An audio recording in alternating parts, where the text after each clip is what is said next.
Well, Arnaldo, I see you've got some wonderful sketches here, and so please explain to us how can the homeowner go about, be able to create a beautiful landscape, or even Great. to have a functional space in their yard. Perfect. So I'm glad that I can share some concepts and some ideas beside the process of landscape design. So I want to present you this project, and the big idea was really, like in the front of the house, the facade that lead to the street, to only put ornamental plants. But the backyard, use it as a factory, where you can produce only edible plants, herbs, having a vegetable garden. So it's more the functional space. Correct. Yes. And even to generate some income, even to produce plants, ornamental plants that are existent around the house. Yes. So that was the big idea of the whole concept. Okay. Then later, what we do, something important, is that when you do a plan, a landscape designer have to do it in scale. In this case, is 1/4 of an inch equals a feet. And also, you need to know the direction of the sun. Yes. Where's north? You have to put the north. And where's south? And why that's important? Because on that depend the plant material you're going to use. Yes. Do you want to use plants that are sun-loving plants, or you're going to work with plants that require more shade? So this shows the first phase of the garden.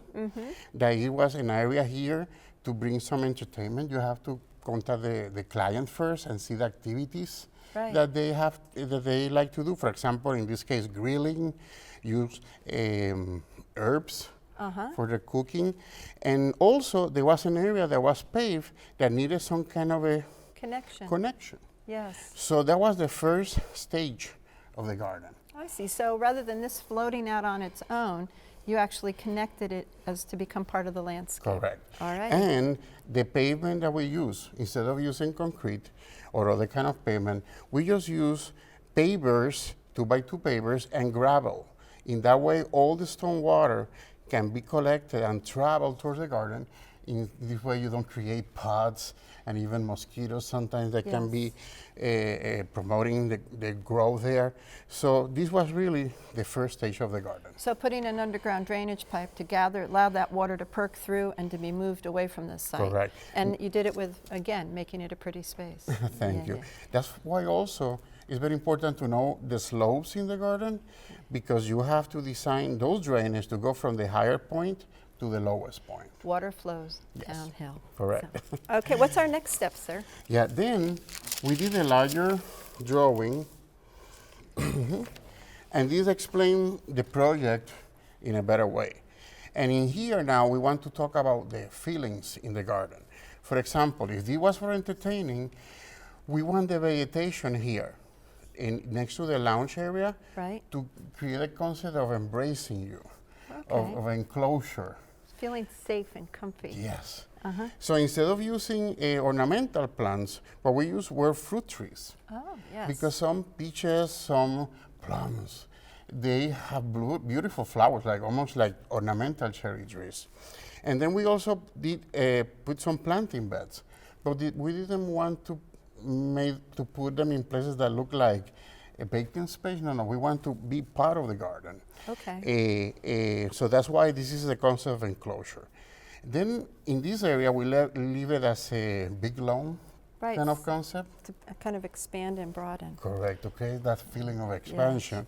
Due to the fact that in here you can play sports, soccer, volleyball, and you cannot fill the space completely with plants.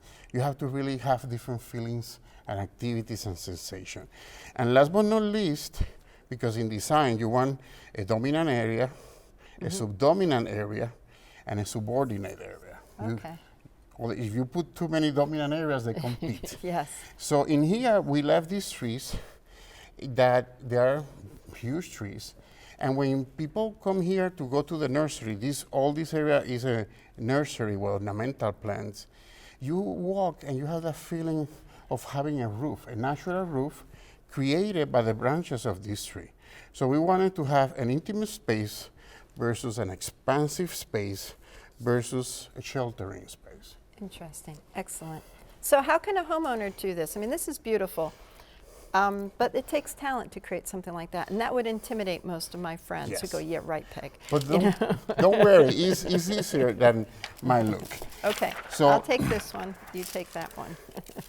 You still can do it at home. You can turn your yard into a factory in a place that combines functionality with aesthetics and beauty.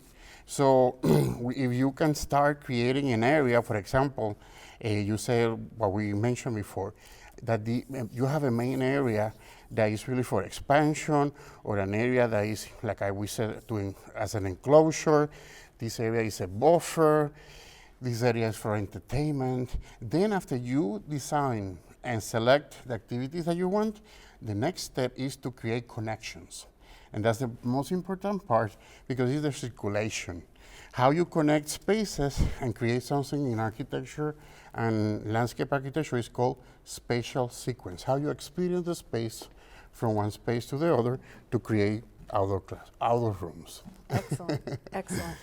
We have basically 1 minute left, and I was wondering, we have these lovely suggestions on the design, but you've also brought a few of your favorite plants to put in the garden.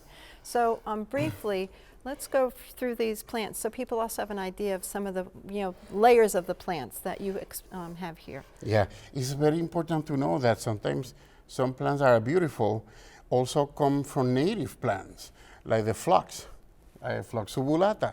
And there are many varieties, many species that the horticulture world is developing, and I love as a ground cover.